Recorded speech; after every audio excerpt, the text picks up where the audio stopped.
Funding for the Nashvillager podcast comes from the Hal Allen Clinic, specializing in minimally invasive robotic spine surgery and laser brain tumor surgery. For 40 years, the neurosurgeons of the Hal Allen Clinic have been national leaders in brain and spine surgery. Nashville Public Radio serves Middle Tennessee in many ways every day, including through this podcast. You can support it by leaving a review or rating, by telling a friend about it, or by contributing at WPLN.org/give. This is the Nashvillager podcast.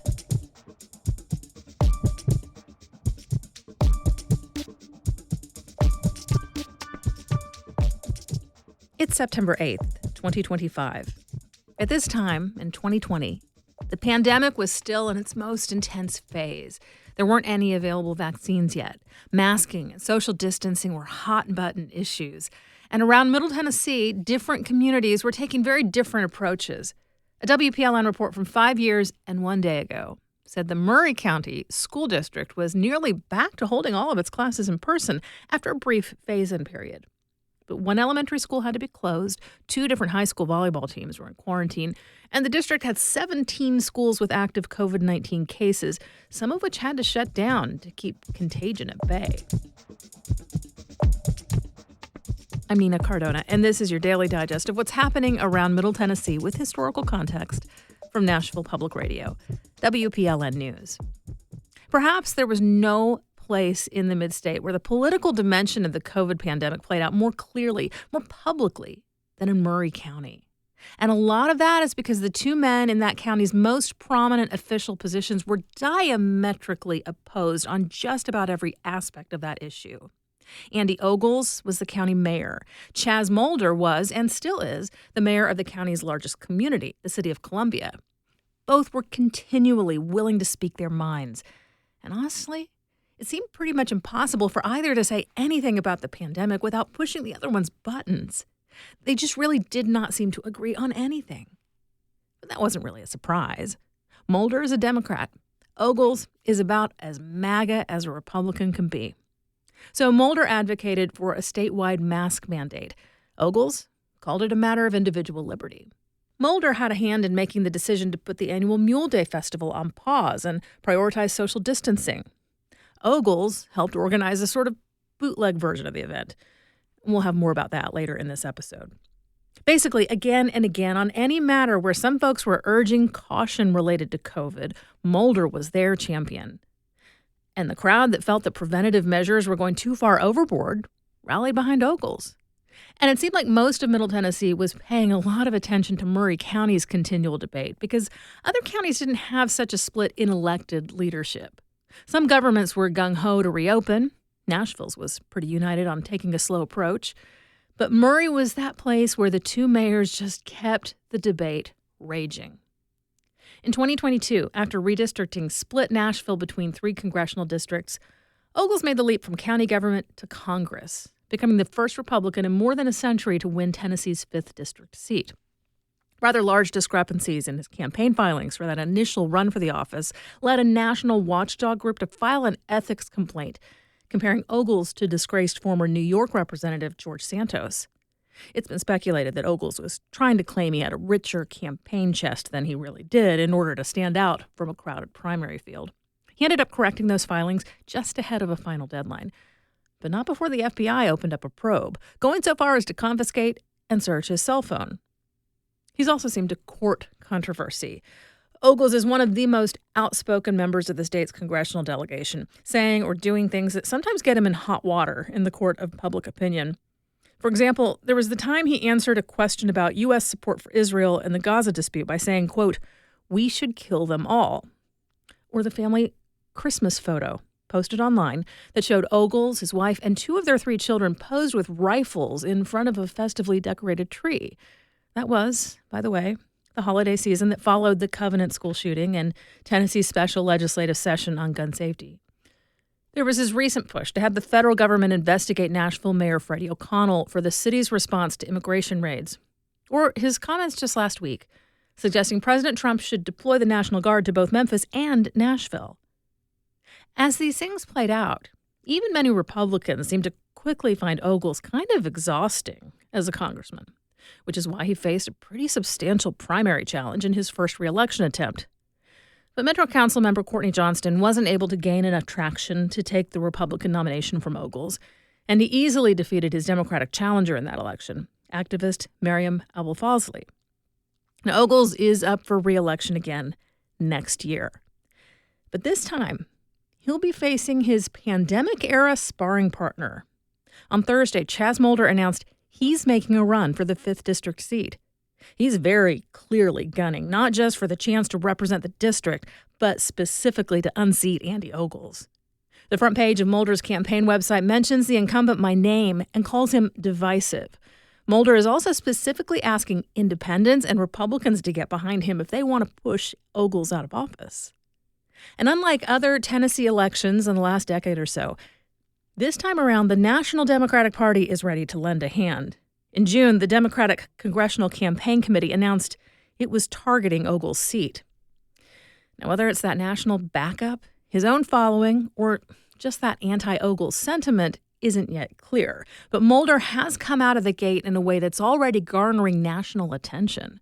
On Friday, less than 24 hours after announcing his campaign, Politico reported that Mulder had already raised $500,000.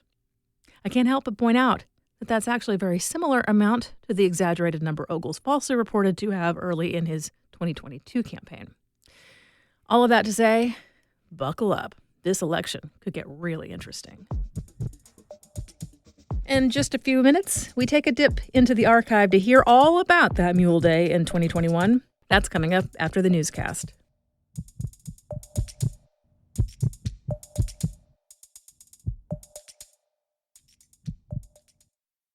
Funding for the Nash Villager podcast comes from the Hal Allen Clinic, specializing in minimally invasive robotic spine surgery and laser brain tumor surgery.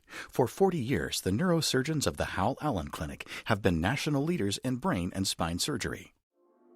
Best journalism in the nation. That's an apt description for a lot of what you hear on WPLN News. The proof this spring is in the array of journalism awards coming in. The Supermajority podcast won 3 national contests. Our investigative reporting, partnered with ProPublica, was named some of the best education coverage in the country. And for arts and culture, This Is Nashville and our music journalism are being honored on the national stage. We're proud, and you can be too. Here's the latest from WPLN News. Another deportation plan is in the works for Kilmar Abrego Garcia. U.S. attorneys now say they will send him to the African nation of Eswatini. The plan was stated in a letter issued by ICE on Friday. It says the new destination was chosen after Abrego Garcia said he was afraid of being deported to Uganda. Eswatini's government spokesperson told the Associated Press on Saturday that it had not received any communication regarding the transfer there. Abrego Garcia immigrated to the U.S. illegally more than a decade ago as a teenager. He had been living in Maryland for more than a decade before ICE wrongfully deported him to El Salvador in March. That violated a 2019 court order that had barred his deportation there due to a credible threat of gang persecution. Under court order, the Trump administration returned him to the U.S., then charged him with human smuggling based on a Tennessee traffic stop in 2022. A federal judge ordered him released until that criminal case moves forward. Meanwhile, ICE is seeking ways to deport him again. The Trump administration is planning to allow logging in national forests that had been protected. About 500,000 acres of Tennessee's federal lands are vulnerable. That includes about 65,000 acres of what's called roadless forests, meaning forests that have been protected from logging and fossil fuel extraction. Over the next 2 weeks, the U.S. Department of Agriculture is collecting public comments on the proposal to rescind the roadless rule.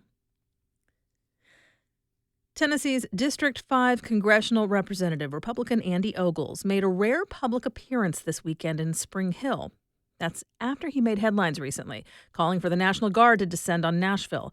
And after a new challenger in the midterms, longtime political foe, Columbia Democratic Mayor Chaz Mulder. Now, WPLN's Cynthia Abrams reports there was tension at this weekend's event. It wasn't a typical town hall. Hosted by the conservative political group Americans for Prosperity, attendees had to register to get in, and some were turned away at the door.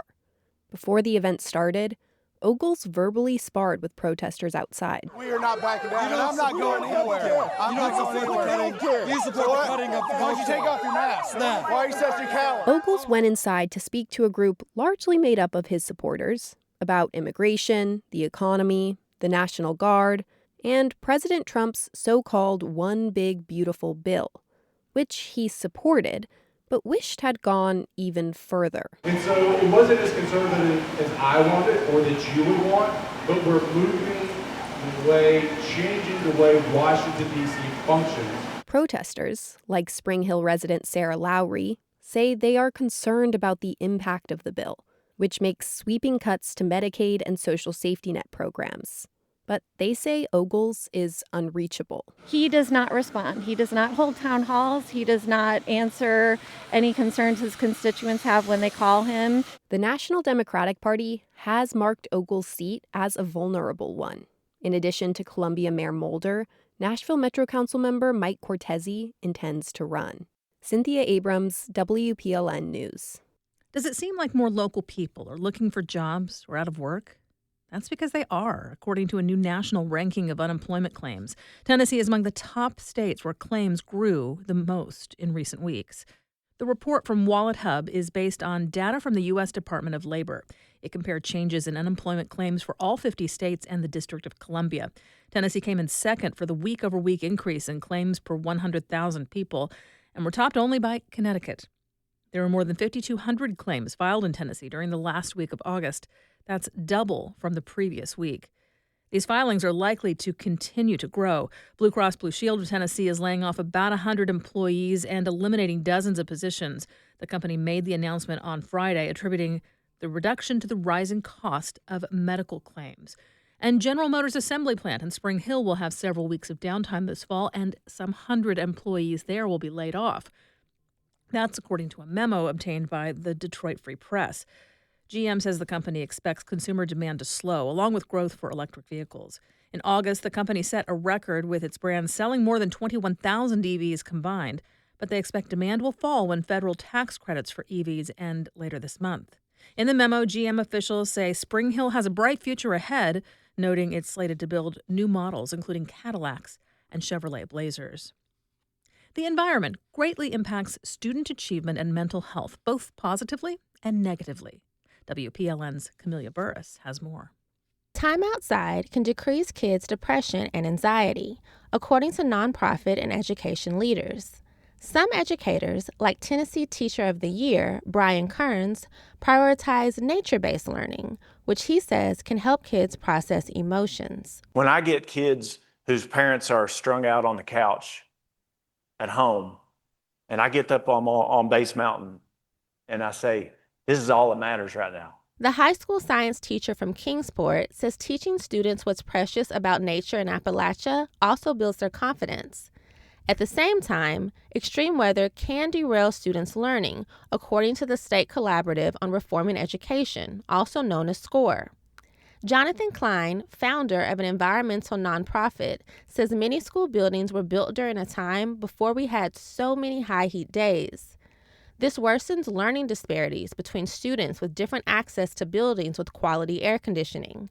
As much as 5% of the score gap between white students and their Black and Latino counterparts can be explained by high heat in classrooms. Research shows that students perform worse on high heat days.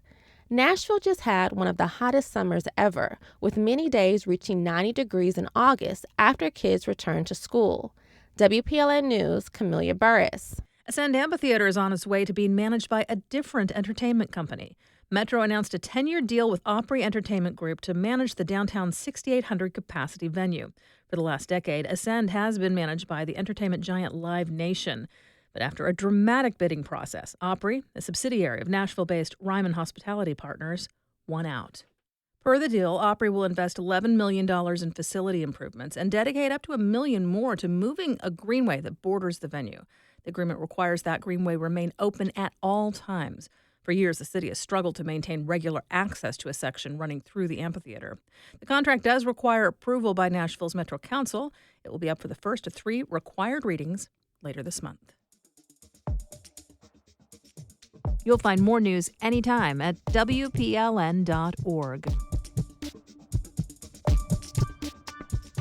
Mule Day is a beloved tradition in Maury County. For decades, hundreds of thousands of people have flocked to Columbia to celebrate one of agriculture's hardest working animals.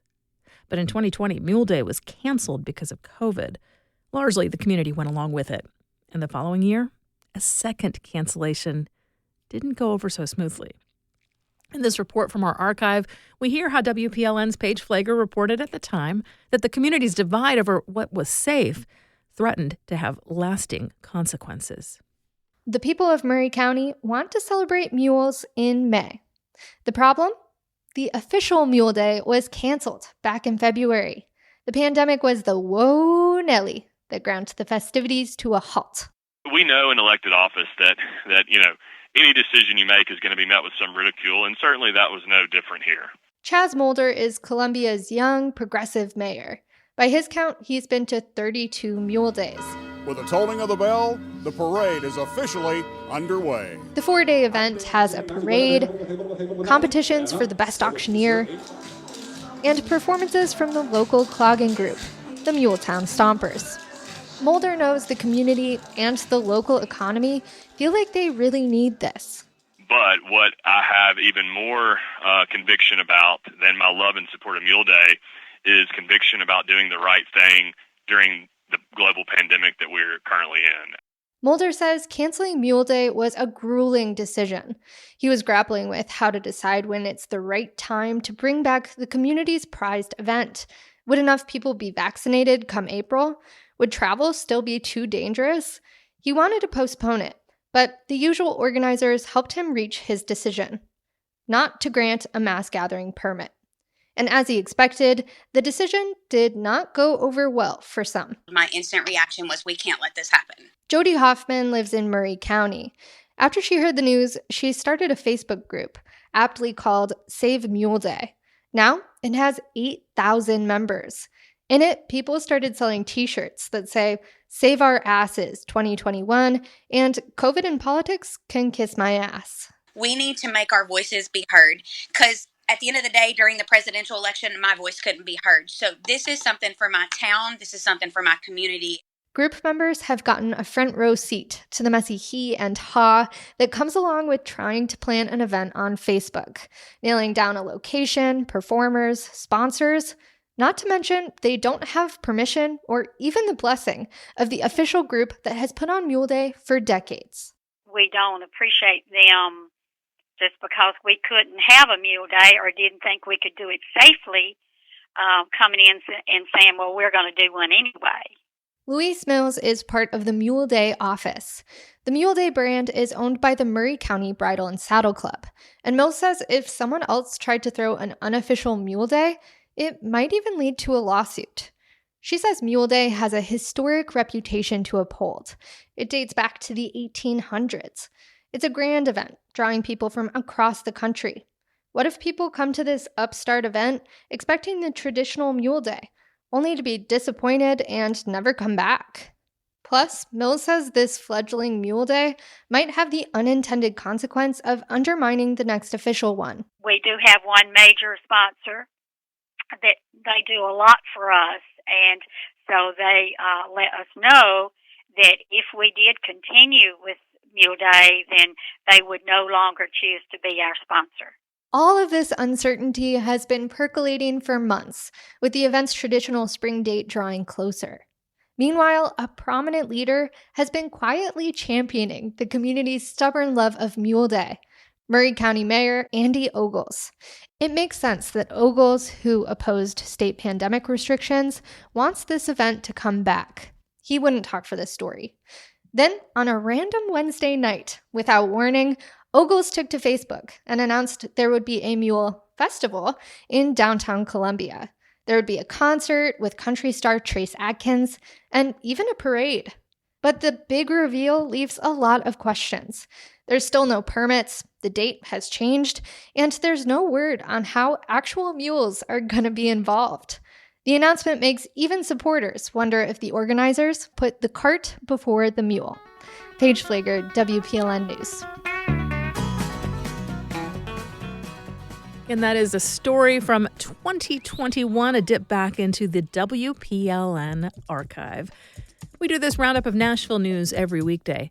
Please consider subscribing on your favorite podcasting app. And thanks so much to all of you who've left 5 stars, a thumbs up, or a review in your app of choice. That little bit of love really does tell the algorithms that more people should hear about us. And of course, everything at WPLN News is listener supported. You can make a donation at WPLN.org. And that's it for today. Thanks so much for listening. Let's make this day a good one, and we'll catch back up tomorrow.